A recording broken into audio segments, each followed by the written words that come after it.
All right, guess who is back? It's Israel and myself. We are ready to roll. We got a lot to talk about, and we're going to get this thing going. Let's go.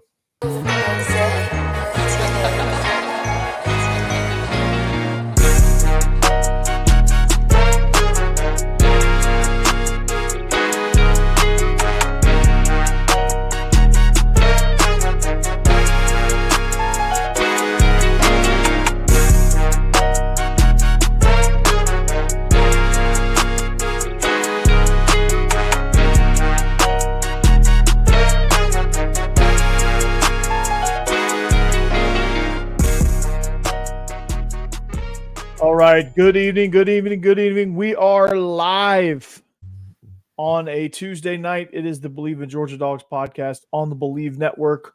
Joining me is my man, new Thomasville, right? Thomasville offensive coordinator. Put those other two words behind it.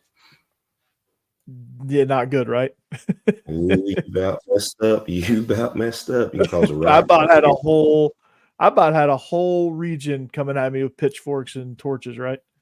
Absolutely. Ain't no doubt.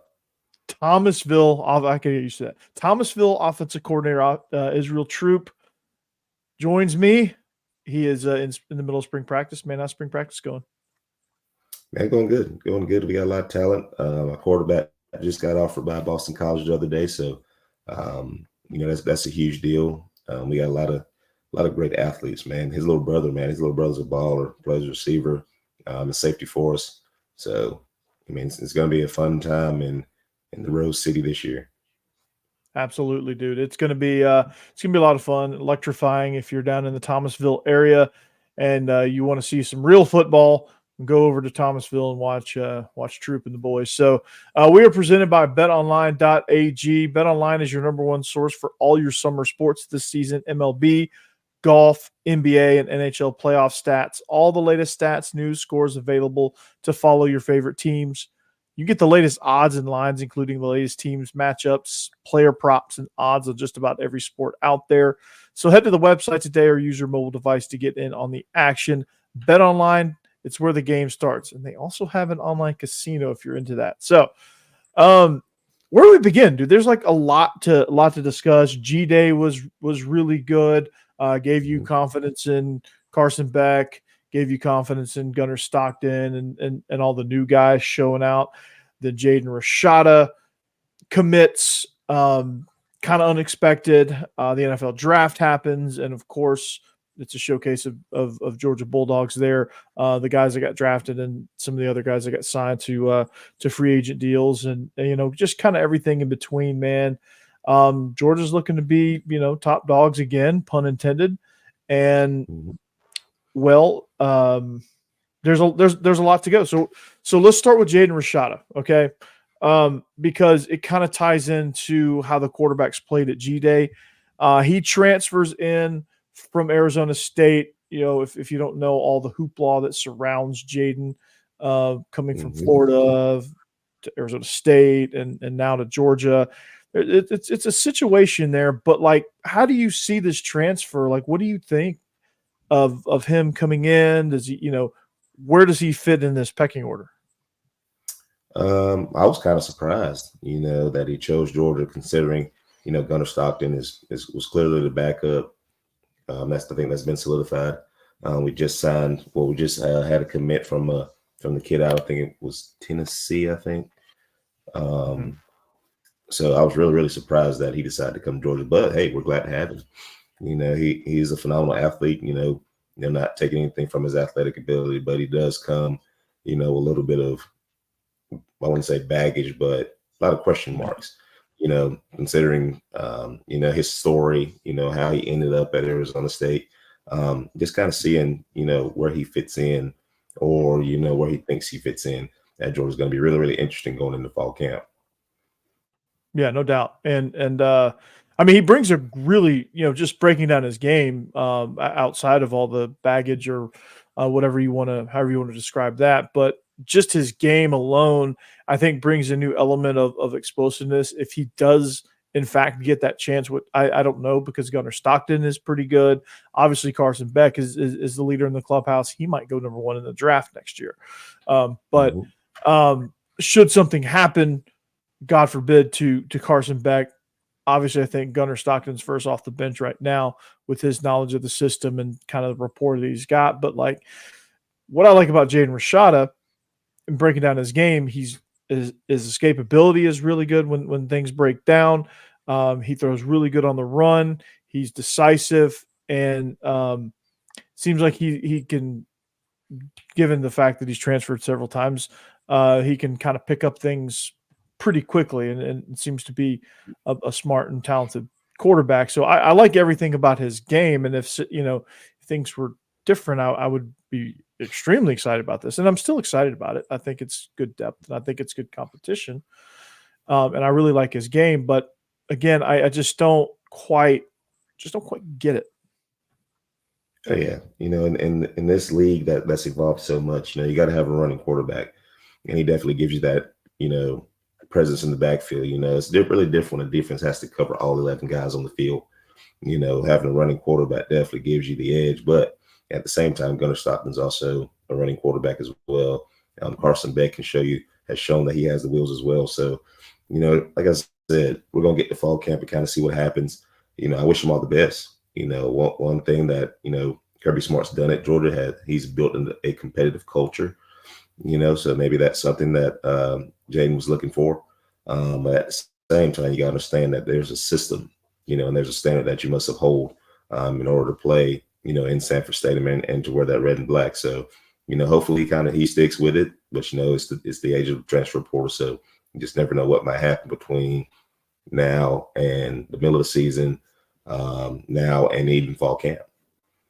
Yeah, absolutely. I mean, there's a lot that can happen, and you just hope that it kind of, and I think a lot of this was because Ryan Puglisi is kind of banged up, and could that be because it's a little bit more serious than we're thinking, and we need a number 3 guy, we need a 3rd guy. You just never know. You never know. The best part about it, is that we don't know. Everybody can speculate. I saw was Brooks Austin put something out. A lot of fans are, doubting everything that Kirby does still to this day, which I still don't understand. I don't get that. About Jaden coming, that there's nothing wrong with Carson. Absolutely nothing. There's nothing wrong with Gunnar.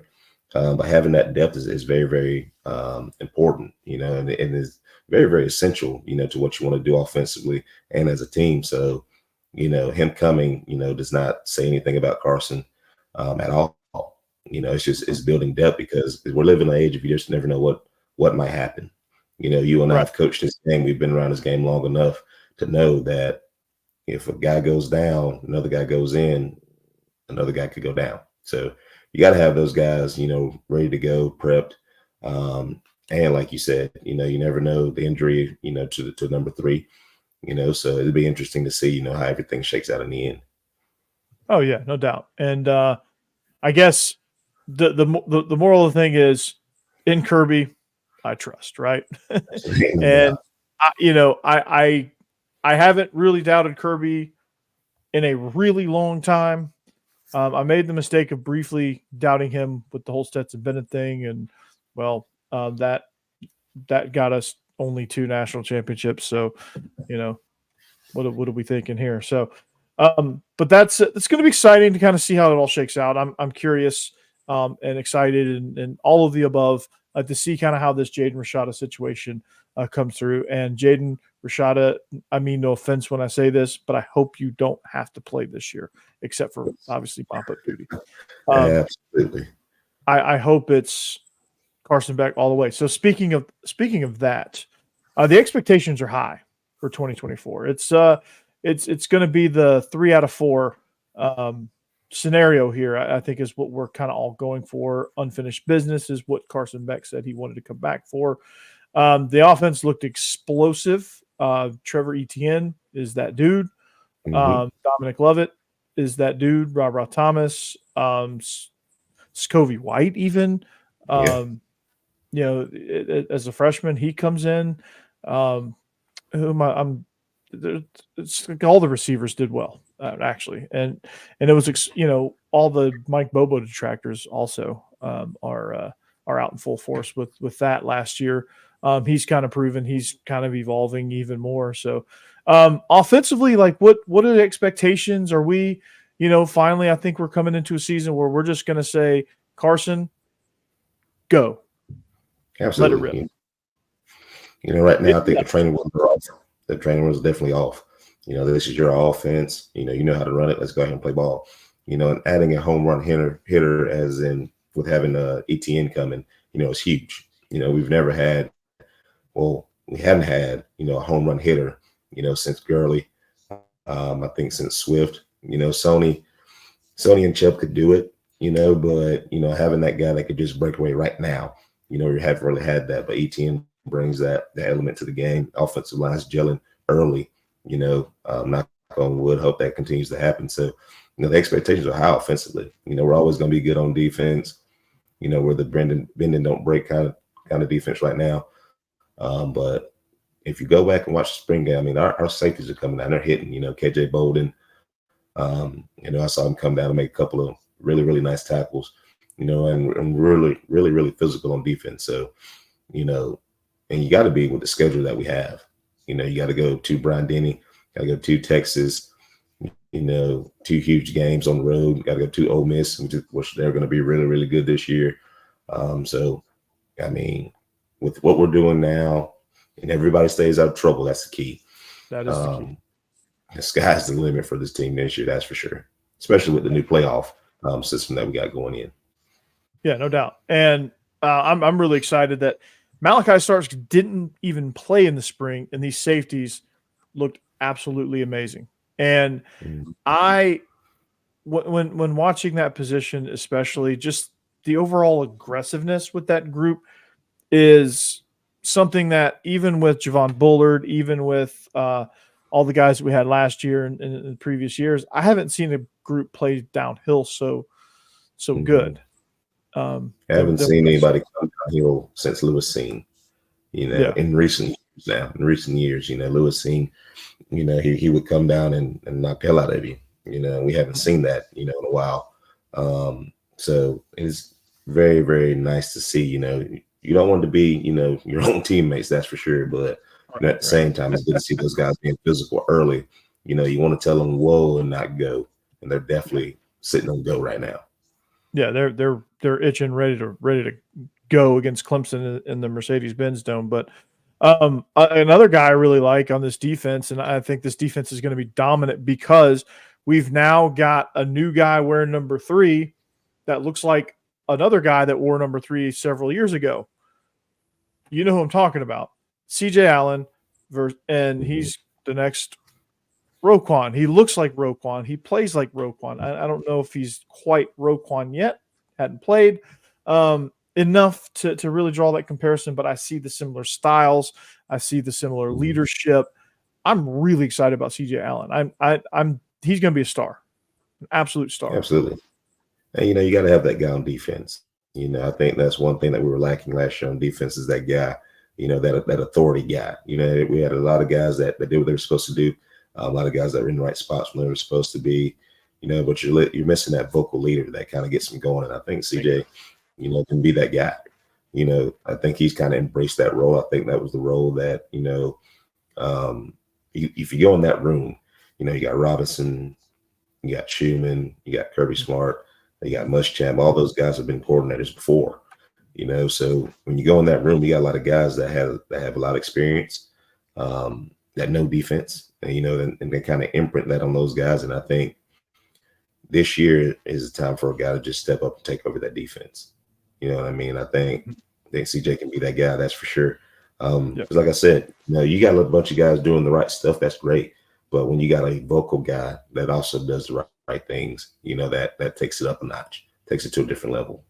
Yeah, it's like that accountability measure that Roquan had, that Nakobe Dean had, where he would just chew you up and down both sides twice on Sunday, all that stuff. If you missed your assignment, if you're not doing what you're supposed to do, he's going to hold you accountable no matter what, because you know he's going to make those plays. Him and Michael Williams, I think, are the two guys that I will see stepping up, being those vocal leaders, being those leaders by example, and being those alpha guys on that defense to kind of make sure everyone is on the same page, making sure everyone is playing to their full ability, and that there's no more of these mental busts, physical busts, which are prone to happen occasionally, and then also the psychological busts that happen because you made a bad play 3 plays ago. I saw some of that creep in a little bit last year. And it's because we didn't really like CJ Allen hadn't really come into his own yet. Jamon Dumas-Johnson wasn't quite the leader that we needed. We didn't have that guy. Michael Williams, I think, was still trying to find his footing a little bit. And, you just never really had a guy. Zion Logue tried, love him to death. Congratulations on going to the Falcons, by the way. But he just wasn't quite – he just didn't have quite the impact that, somebody like CJ Allen will have. And so he's definitely somebody that I think is very exciting. Yeah, you're looking for that voice, that guy, just kind of step into that role. You can build a leader, that's great, but leaders are born, and, last year we didn't have a bona fide born leader. We just had a lot of great guys, that did what they were supposed to do. And you saw it with the draft. You had a bunch of guys that put the team first. I've never seen a team more excited about their teammate getting drafted, than themselves. They showed Javon Bullard when Tyke Smith went, his excitement. You know what I mean? When Bowers and McConkey went early in the rounds, you just see those guys being excited, for one another. And, I think that's one thing that's changed. People talk about culture all the time. That's one thing that made Alabama great, on the run that they had. I listened to the Pivot podcast, and, I listened to Derrick Henry talk. And, that's one thing that they built on, was team. And maybe that was one thing that Jaden was looking for too when he transferred to Georgia, looking for a team, that had a great culture, but it also takes buy-in. And this group has bought in, to everything that Coach Smart and that coaching staff is selling. So, say what you want to, it should have been a 3-peat last year, but like Carson Beck said, we got unfinished business. And if they keep that, and keep chopping, and most importantly, stay out of trouble, they'll be hosting another trophy. In January at the national championship game. Yeah, absolutely. And I fully buy into that. And it's amazing to see kind of what culture can do if you create it beyond just being a buzzword, because you hear the word culture. And a lot of people have these slogans, have these things, have these sayings, like family, forget about me, I love you, and all that stuff. But like, what does it really mean, right? Georgia doesn't have these extremely cheesy, catchy slogans. They just kind of build the culture, and like, you just don't really see it until you see it, right? And that's when you know it's real. Like on draft night, where you have genuine emotion. When you see somebody make a play on the sideline, everyone's rooting for them. Everybody mobs that person, regardless of who it is. They're mobbing that person, right? Who's usually the first one down the field when someone else catches a touchdown? It's Lad McConkey, right? Or it's Brock Bowers. It's all those guys that are over there to celebrate whoever is making the play. Like Brock Bowers catches a touchdown, like he does. Ra Thomas is right there. Dominic Lovett's right there. Like, they're congratulating him. Like, rah. You could say that, a lot of these guys a lot of these portal guys, they get in the portal because they're disgruntled. They're divas. They complain a lot. They don't, they're trouble. But like, they come to Georgia and they seem to kind of just fit into the culture. It's like Randy Moss going to New England. It's like anybody that had ever gone to Alabama from the transfer portal that you considered a malcontent. It just seems like when you have genuine culture, I'm not saying that there's places that don't have genuine culture, but there are some places actually that don't have genuine culture. They just preach like they do, but you see those guys, they're not problems while they're there. It may unravel when they leave, but while they're there, they're not problems. It's because it's a genuine culture. You have a sense of security. You have a sense of structure. You have a sense of, hey, if I F up, somebody's gonna strike me down. Somebody's gonna hold me accountable, and I've got to walk the straight and narrow. Like Trevor Etienne, he probably has been a model citizen since he discovered that Athens is not Gainesville anymore, right? Yeah. And so, like that, and you saw it like firsthand when you went to the coaches clinic, right? Like, what could you tell about the culture, and why is it more than just like surface level that every coach in America at any level talks about? The main thing that Kirby Smart preaches. I was talking to Brian Gant. Me and have a great relationship, and I was like, what makes it different, since Kirby's got here, and he has, his standard. There's one standard, and the result. What is the result? If there's a problem, where's the solution? All right, well, then here's the result, of us finding the solution. You know what I mean? He doesn't care. You go out there and you do your job, and people talk about, oh, this guy's going to the portal, this guy's going to the portal, and it's not been, just because, guys are just unhappy. You know what I mean? It's just because they just didn't crack the depth chart.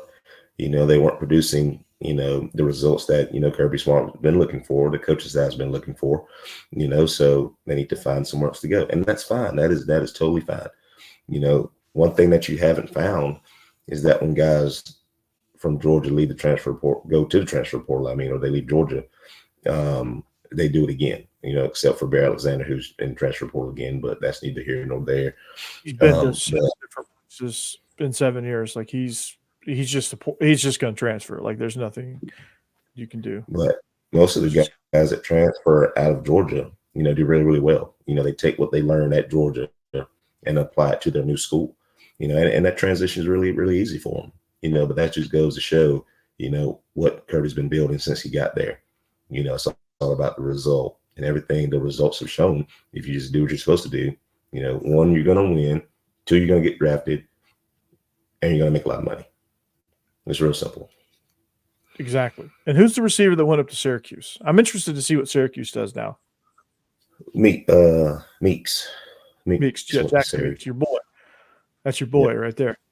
Jackson Meeks. But then, he's going to play for a guy that coached at Georgia.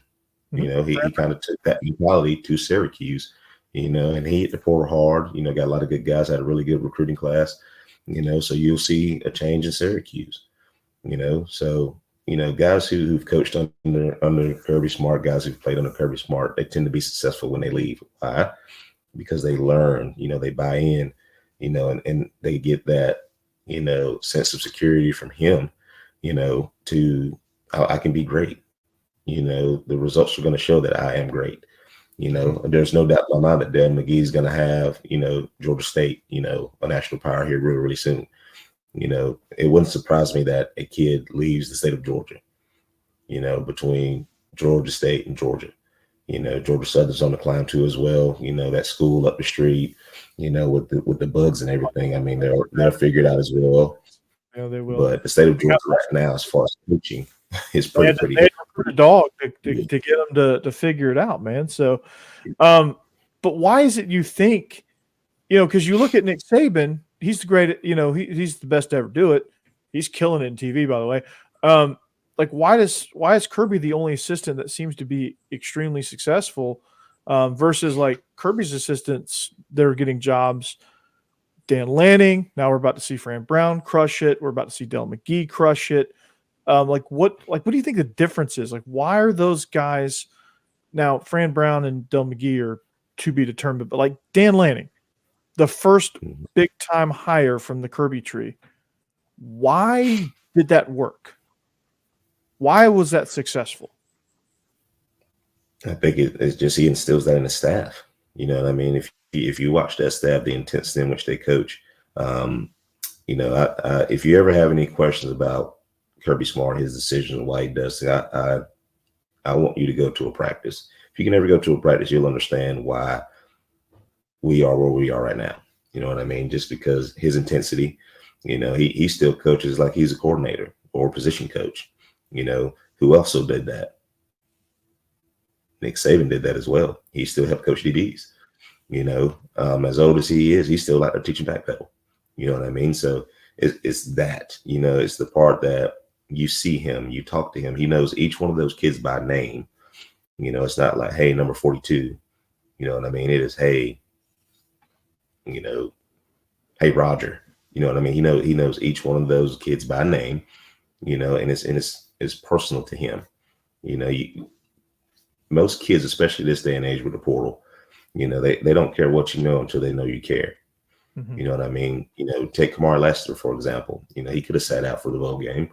You see that story all the time. You hear Kirby talk about it. I just saw it on Twitter the other day. But Kamari said, I want to go play. I want to be out here with my team. And he's built that team culture to where nobody's bigger than the team. Mm-hmm. That's kind of what Dan Lanny's done at Oregon. Nobody's bigger than the team. This is Oregon. So you set that standard up front so those guys understand.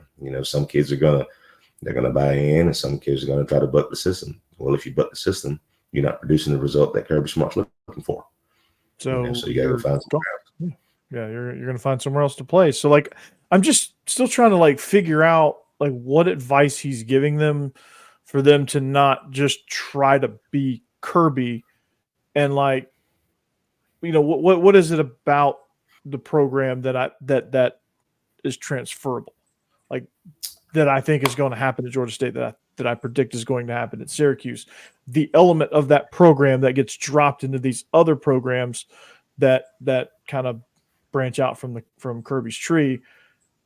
To me, it seems like it's the relatability thing. It's the relationships. It's the, it's fostering, hey, like these guys just aren't just robots. And I think that was kind of if you could say Nick Saban had flaws as far as developing coaches, that was probably it. It was just he was just a freaking cyborg, man. And I think some of that kind of rubbed off and I think Belichick experiences the same thing, where all the assistants go branch out and they're not quite so successful. But I think Kirby develops his coaches and is like, hey, listen, this is kind of our model. This is what we do. This is kind of what we stand on. This is, if you're going to be successful, these are the elements that you need, character, relationships, be personable, develop your coaches, let them make mistakes. Obviously the intensity, he's going to ratchet it up and he's going to test the full capabilities of those speakers and those microphones. But nonetheless, behind closed doors, as much as he's yelling at him, he's coming right back behind him and coach, and saying, hey, do this, do that, whatever, coaching him up. Yeah. Like when I got to talk to Ron too, one of the best, physical therapists in the nation. No. The best. The best. Let's just go ahead and say the best. And he talked about it too. The culture change. How holding kids accountable. Think about this. Give you an example. He knows each one of the recruiting people that work for him by name. How many programs know that? Probably very few. Probably very few. It's personal, I'll say it's a family. Yeah, Coach Rick knew me by name.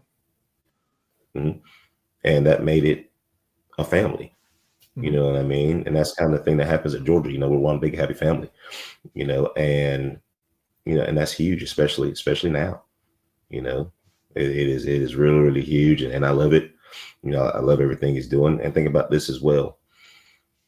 How many people have left Georgia for anything less than a coordinator role or to the NFL? I don't know. Maybe James. Yeah, maybe James Coley, Jim Chaney. Well, I think both. Outside the guys that were fired, none. Yeah, and for those guys, it was a money deal. They made a little bit more money where they were going. Yeah. And everybody's chasing dollar, but at the same time, Coley's back. Coley is back. Yes. You know what I mean? So there's something that Kirby's done, you know, at the University of Georgia since his time, you know, that has worked.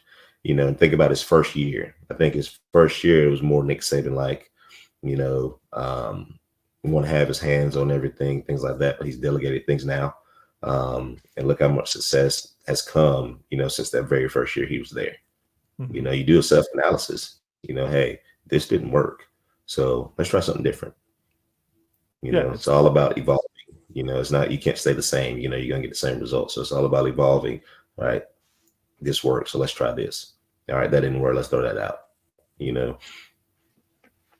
Yeah, no doubt. I mean, it shows through every aspect of the program. I mean, the recruiting staff are doing a great job. The staff that's building to manage the transfer portal, like college offices are starting to look like NFL offices, where you have, I think you're going to get to a system here pretty soon where your coaches are going to coach, your recruiters are going to recruit, and your scouts are going to scout.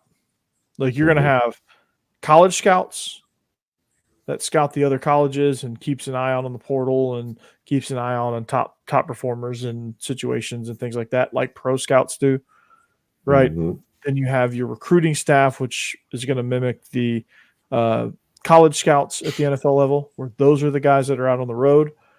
And then your coaches are going to coach, finally. Your analysts are going to, you're going to have analysts that do truly analyst things. Your coaches are going to be more involved in football and day-to-day operations, and you're going to have a general manager that kind of helps. And you're going to have a structure that mimics the NFL, which is awesome. And I think it's overdue with given all the demands that are in the transfer portal and in recruiting. You need all of that. Absolutely. And, you know, you think about, you know, these two guys, you know, Donnie Mitchell and Burton that left. You know, say what you want to about Burton. You know, I think he's a phenomenal player, first of all. But at the same time, you know, he didn't leave Georgia on bad terms. You know, Donnie Mitchell did not leave Georgia on bad terms. You know, people may be upset. And, you know, I was reading this thing about a Donnie Mitchell during the draft process, and those guys can kick rocks, because I hadn't heard one bad thing out of Athens, Georgia about that kid.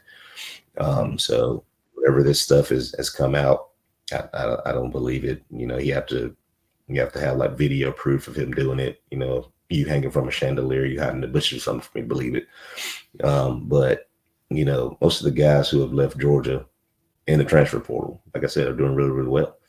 So it just didn't work out at Georgia for them, or they just want to change, or whatever the circumstances may be. You know, Georgia made them a better person, two, a better player. Yeah, I mean, Mitchell won 2 national championships, and he got a really, really fat NIL offer. So it's a problem. I guarantee you that's what happened. And so I don't blame him one bit there.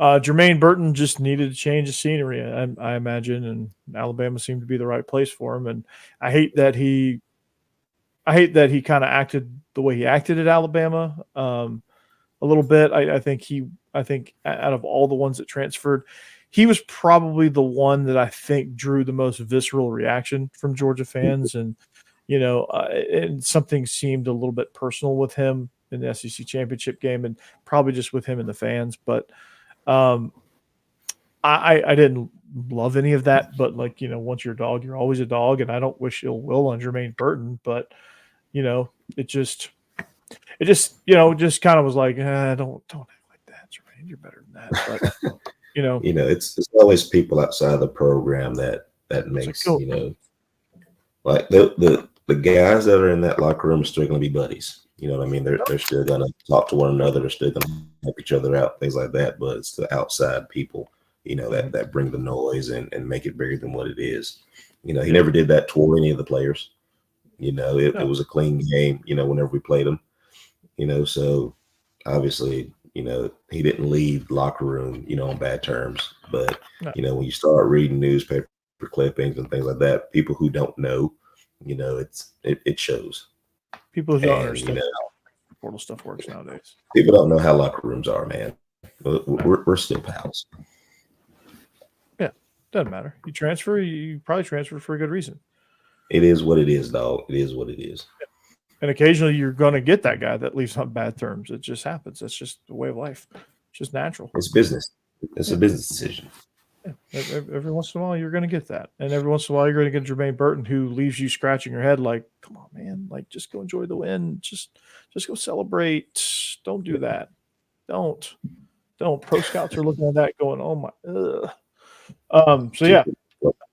Too good of a player to let emotions take over, you know. Exactly. And he's somebody that can definitely help an NFL franchise. But one of the things, with this culture that stands out is probably the reason why a lot of these guys are getting drafted, right? So obviously Brock Bowers is not of this planet. So I think he's kind of an exception to this whole thing because he's just he's an alien.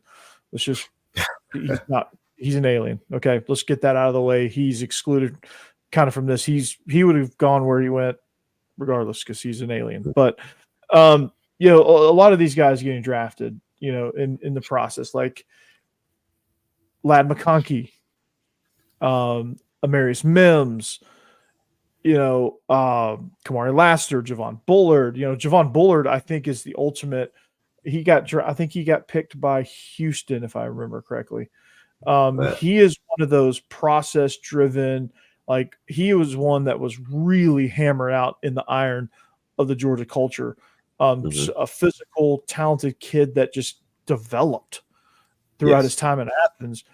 And his calling card was obviously when he knocked Marvin Harrison Jr. out of the game on a clean hit, I might add.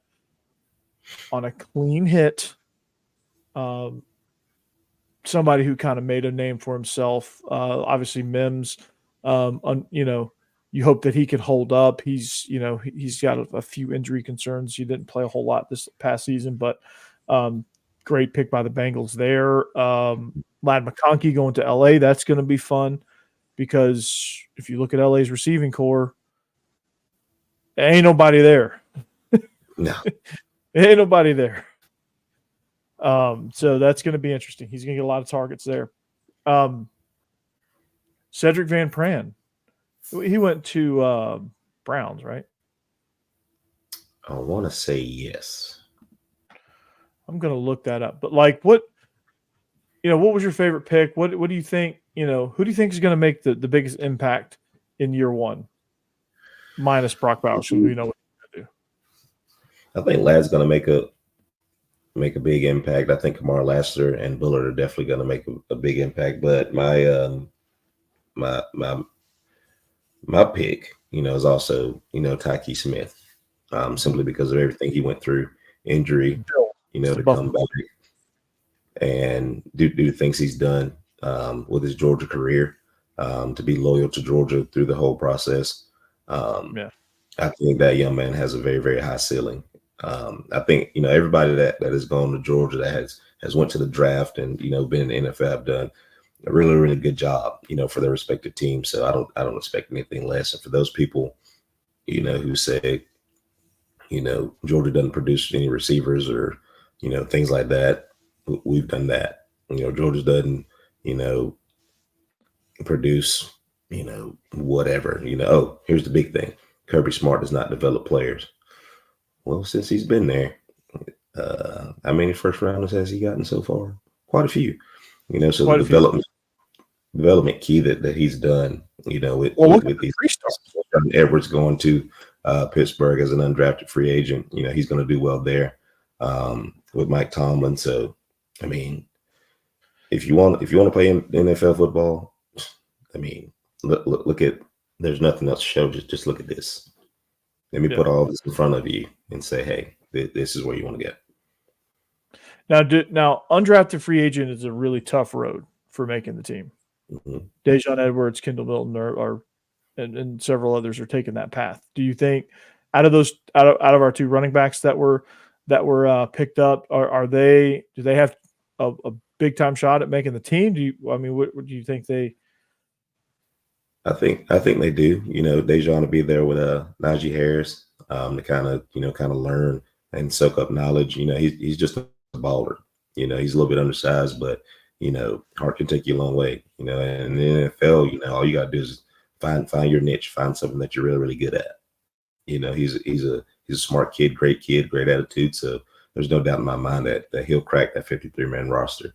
But at the same time, like you said, that is a tough road, and everything that they've done at Georgia prepares them for that road as well. So you got to show up every day, learn what to do.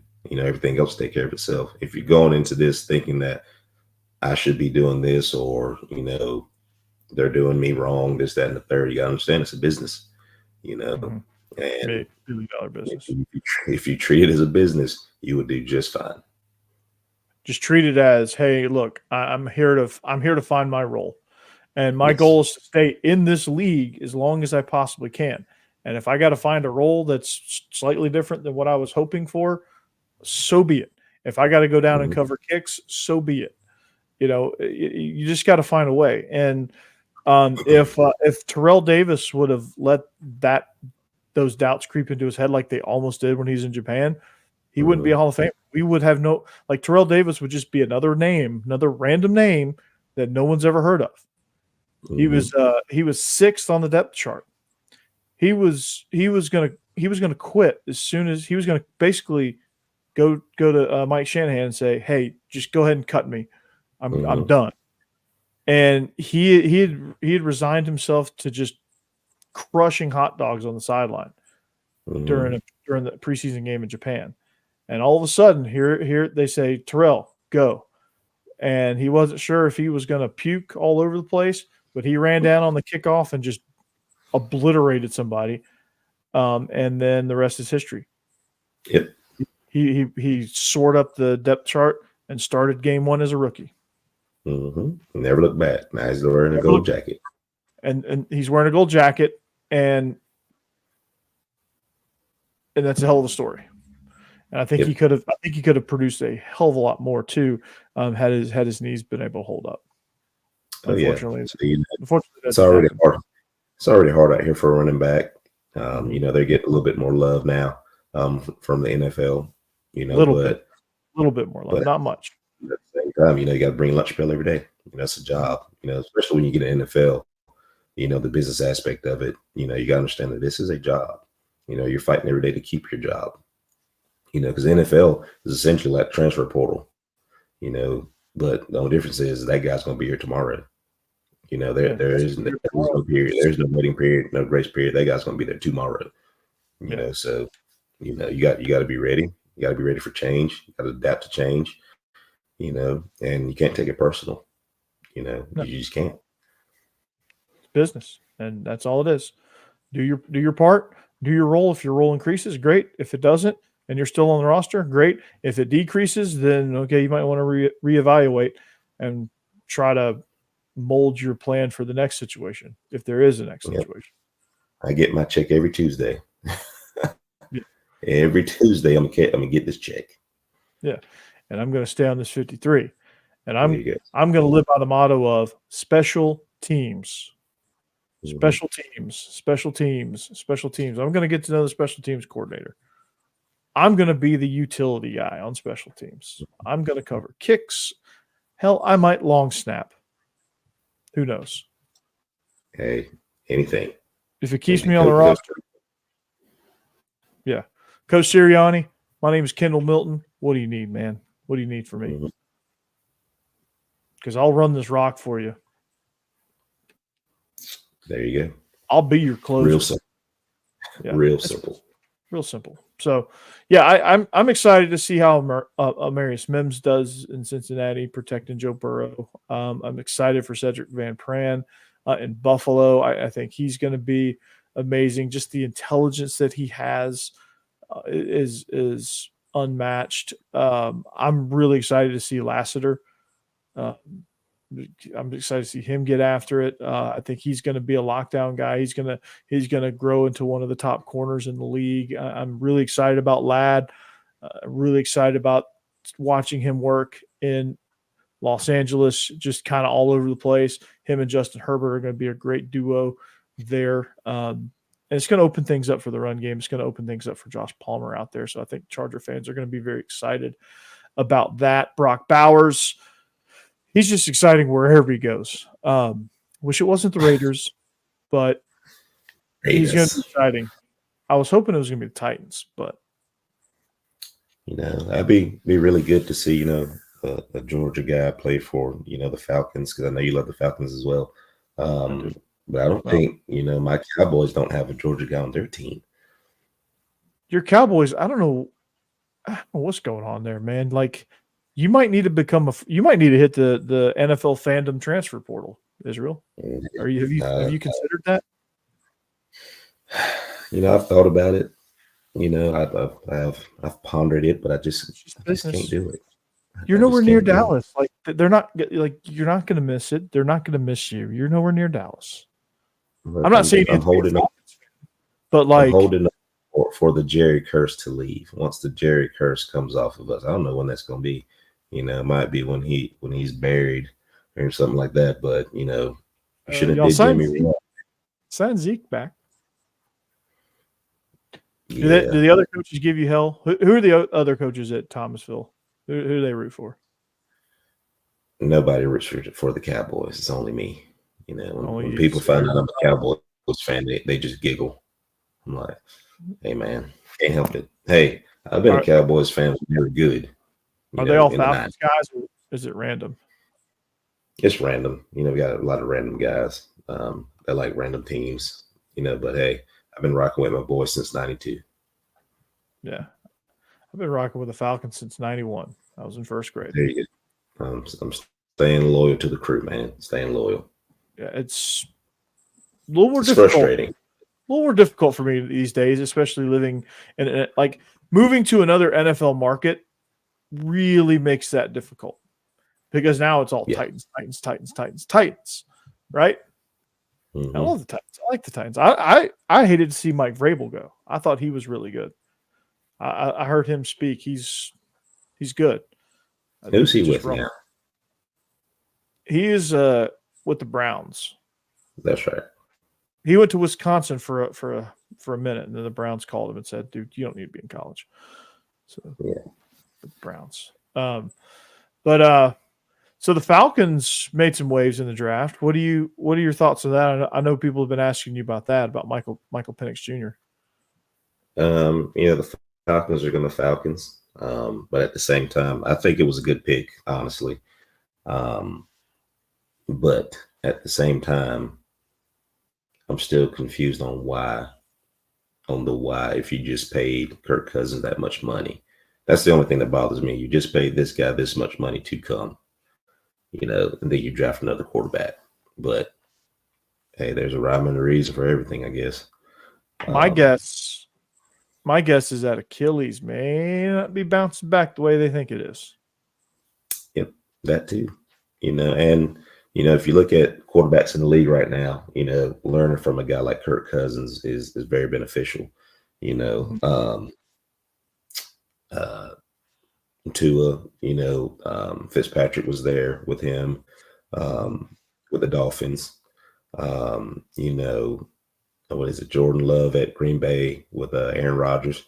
That was very beneficial. The only quarterback I know for a fact that didn't really have anybody to look up to was C.J. Stroud. But at the same time, that coaching staff that has come in at Houston, was very beneficial to him. Putting him in good situations with a great coordinator. They're building pieces around him, so they'll be good. But something to have an older quarterback to look up to.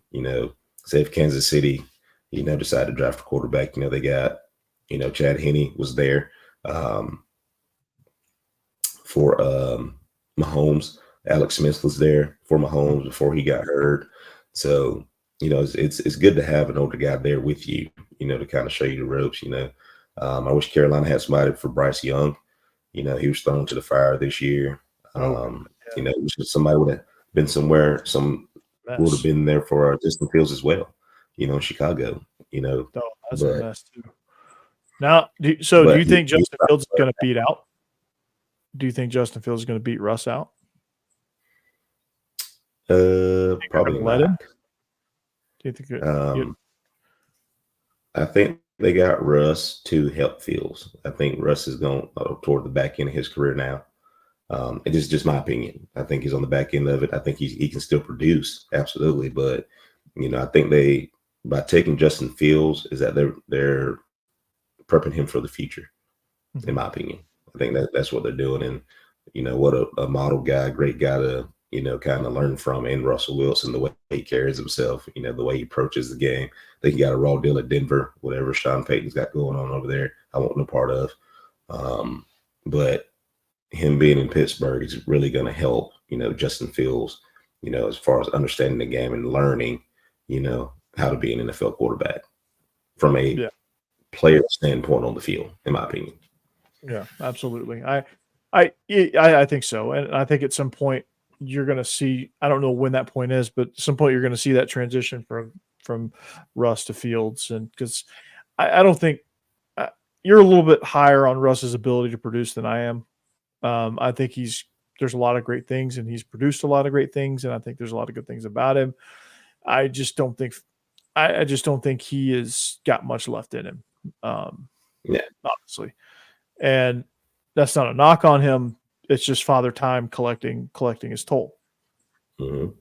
And so I think him being around, though, is somebody that can help Justin Fields digest the game, because it's up here for Justin, right? Mm-hmm. It's up here because he hasn't had it. He hasn't had it since he left Ohio State. He hasn't had the development, because you're not going to is Tyler Bagent going to develop you? No. Who's he had? Andy Dalton for a minute, and he was good that year.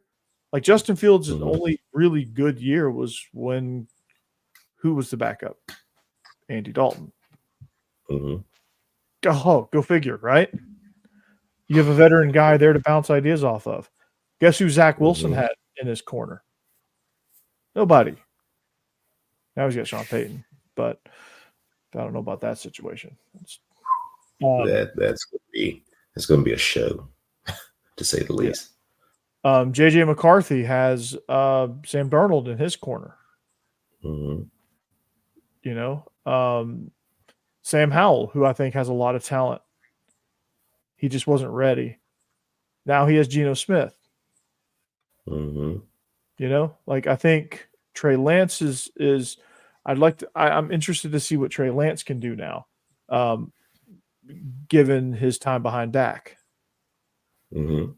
I'd be curious to know what, in a year or two, what he can bring to the table, because I still think he's got some football left in him. Mm-hmm. So it's I listened to make sure I said Dan Orjorowski. I think I said that his last name right. I listened to him. Is it Orlovsky? That's there. You go. Dano. Yeah. Dano. And I listened to him. Talking. Is it something to have a veteran guy on the team? Whether he's a starter or he's a backup. Chad Henne, I want to say, is still with Kansas City. He's there with Patrick Mahomes every day. Chad Henne's been playing for forever. So it's something to have an older guy there, to kind of help you, through that process. You would think that Zach Wilson, with Aaron Rodgers, being there through injury, but hey, we all know what's going on with Aaron Rodgers right now, because we don't know what's going on with Aaron Rodgers right now. So, I also think there was a whole lot of things that were not fair to Zach Wilson also in that situation, like Nathaniel Hackett being a complete disaster. I thought Zach Wilson played better this year than he ever has, because he had Aaron Rodgers there to help him, but I still think it was so big of a mess. It doesn't matter. Yeah, it didn't matter. It all goes back to that thing we call culture. What is the culture around your team? What is the attitude around your team? So that's a big thing. And it carries over from Pee Wee League to middle school ball to high school to college and even to the NFL. So it's gonna be interesting to see how these guys do. But I'm very proud of every one of our guys that have the opportunity to live out their dream. Man, that's you're part of that 1% of people that make it. Mm-hmm. You are, and it's you should be proud of that. Even you're still part of the 1%. You're part of the 1.2% if you go to camp and get cut. Mm-hmm. Like you're still part of an illustrious group, and so that can't be overlooked. Guess who didn't play in the NFL? Me. So yeah, there you go. Do you want to talk a little basketball before we get out of here? Let's do it. I just saw. I think we just signed two big 6'10" guys. I just saw. I think today. Yeah, Samochukwu Cyril and Justin Abison from App State in the transfer portal. So Samochukwu Cyril is he was committed to Kentucky, probably to Calipari, which that whole situation is crazy. And now he is at Georgia, and he watching him play, he might be the piece to this puzzle.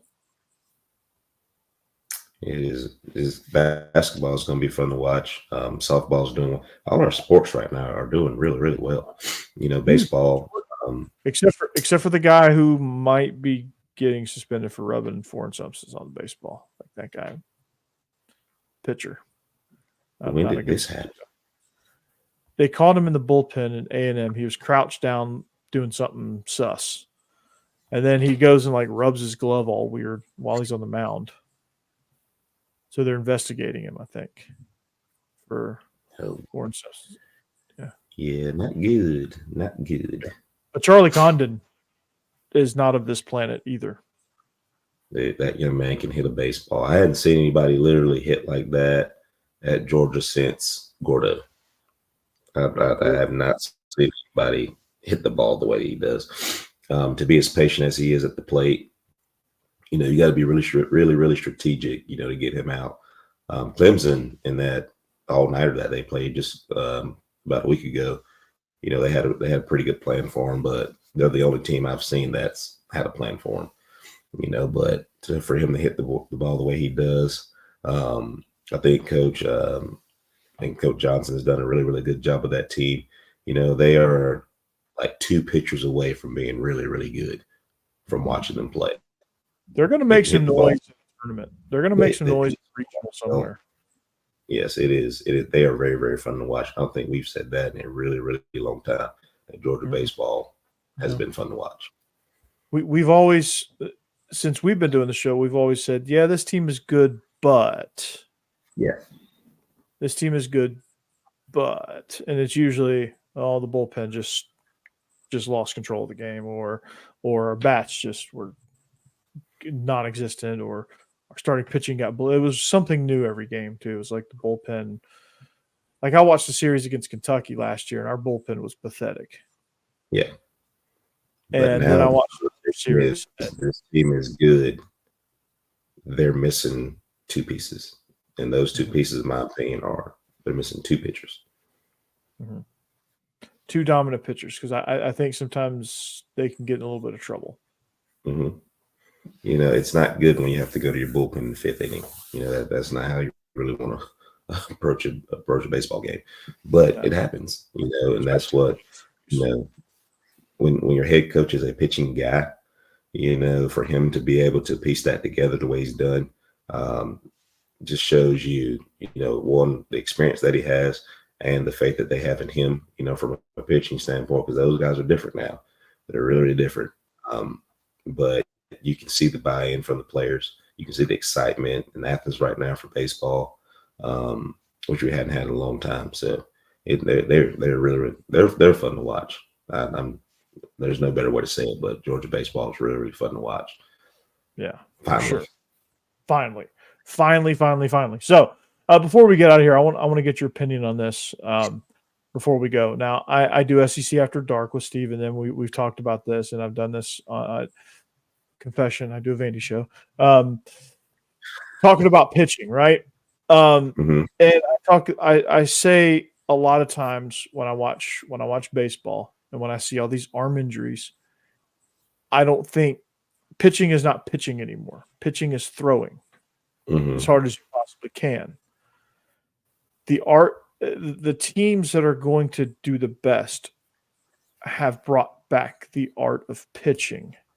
Mm-hmm. What do you see that?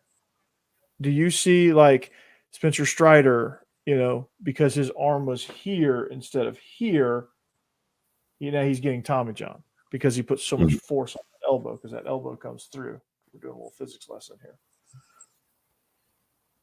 I think pitchers need to pitch, not throw. Yes. I think that, the game has evolved now to where you're not going to just throw a fastball by somebody. Back when you and I were playing, somebody that threw, let's say 92. Okay. 92 is really, really fast to us. Nowadays with the evolution of the game, 92 is like a 85-mile-an-hour ball, So now, like you say, it goes into pitching, is being strategic, is figuring out, sequences. So as a hitter for me, like when I watch baseball, I think of it as I'm the pitching coach. Mm-hmm. He just fouled off 2 fastballs. All right, he's going to think something's coming off speed. I'm going to throw another fastball. You know what I mean? Yeah. So, you're just being strategic. I'm this guy swings at, breaking ball first, no matter what. So I'm going to throw him a breaking ball. I'm going to make sure that the pitcher puts it in the spot to where he is going to swing. Watching that bat with Condon the other night, I think Clemson did a really good job. They got him out on, I think it was 4 pitches, and all of them were off-speed pitches. Understanding sequence, and learning how to pitch the guys is one thing. That has evolved, not only just at the MLB level, because those guys are really, really good at what they do. That's the reason why they're there. But it's trickled down to high school. It's trickled down to, college and things like that. And with the use of audio now, people can't pick off sides and things like that too. So it makes you, have to be strategic in everything you do, simply because people are getting smarter. Video analysis now. You can video swing. You can put your practices on hold for baseball. Did you know that? I did know that. That's pretty. I don't know that many coaches. I don't know many coaches personally that are taking advantage of that. But yes, it is a thing. And so when I see pitching, true pitching, I mean, you hit the nail on the head with the sequencing. It's them understanding, okay, how this batter is going to scout me. What tendencies am I putting out there? Am I going first pitch fastball inside every batter? And what am I doing? How can they get it? You have to look at yourself as a pitcher and saying, how can this hitter get a bead on me and hit the ball? Mm-hmm. How can you do that? And how can I change up my approach to keep him off balance? How can I put the ball in the spot that he can't barrel it? How can I get him to where he is off balance? Mm-hmm. And that's the art of pitching. That's varying locations. That's, hey, he's fouled, like you said, he's fouled off 2 fastballs. I'm coming right back at him, but maybe I put it in a different spot. Maybe I put a fastball in a spot where he thinks the breaking ball is going to be, so that he is late to it and either fouls it off or completely misses it. Yep. Pitching to me is done from the first inning to about 7 1/3 is when pitching is done. Mm-hmm. After that, it's throwing, like we are trying to get people out no matter what, but now they're adding the strategy standpoint to it, to where, the throwing is now sequenced as well. You know what I mean? It's not just, we're going to throw this 99-mile-an-hour fastball. Hopefully they don't touch it. It is, I'm going to throw this 99-mile-an-hour fastball, but I'm going to break off a slider to you. I'm going to give you this 12-6 curveball and see if you can hit it. I'm going to throw a changeup at some point. I'm going to come back with 99-mile-an-hour fastball. You know what I mean? It's a point as long as you sequence it. Matters off balance. Yeah, I think as long as you sequence it, that's pitching. Yes. When I say throwing, it's just a guy out there just trying to, like you're at the carnival trying to make the radar gun hit triple digits. Like that's what I'm talking about. And that leads to overexertion. That leads to all that stuff. When it comes to pitching and sequencing, I think when you see pitchers do that, that is what the true art of pitching is. And now the fundamentals have to follow, because I think a lot of guys are dropping their arm slot down too. You notice a little bit. They're starting to, drop down here to where now you're put a little, like if you do a test, if you put your arm here and your arm here, you can feel that you have more stress when your arm is here, straight out to my side, like that, right? Yep. Instead of up. Like when I'm coming up from here, I mean, there's no natural motion when throwing a baseball because your arm's not meant to do that with that much force. But it's less here than it is here. Yes, the natural throwing motion is underhanded. Yeah. That is your natural way of throwing the ball, is underhanded. History lesson for you guys, and physics and biomechanics. Yeah. I learned that with this class that I've been taking. So there's a little something for you. Doctor, we're going to call you Dr. Troop here pretty soon, right? No. I don't want to be doctor nothing. Hi, my name is Dr. Troop. You're going to be principal of Johnson County Atom Smashers. Absolutely not. There's nothing principal, nothing that's going to be behind my name or in front of my name. Absolutely not.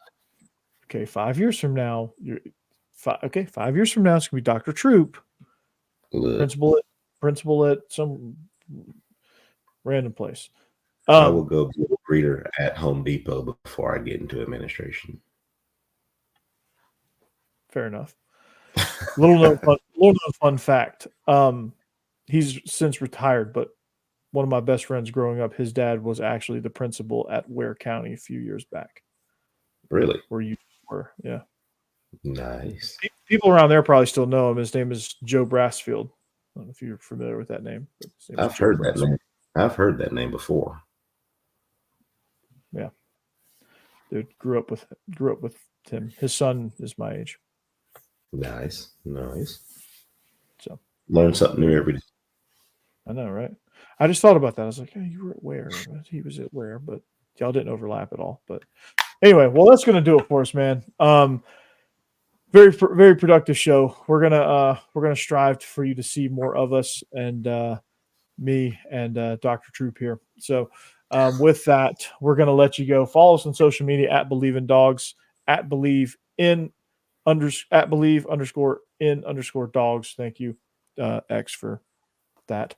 At Coach Burton 36, at Troopstar 28. To follow us on social media, find us wherever you find your podcast, and anywhere right here on YouTube as a part of the Believe Network. So, with that being said, for Israel Troop, I'm Corey Burton. This is the Believe in Georgia Dogs podcast on the Believe Network. We'll see you here next time. But until then, have a great rest of your week. And as always, go Dogs. Go Dogs.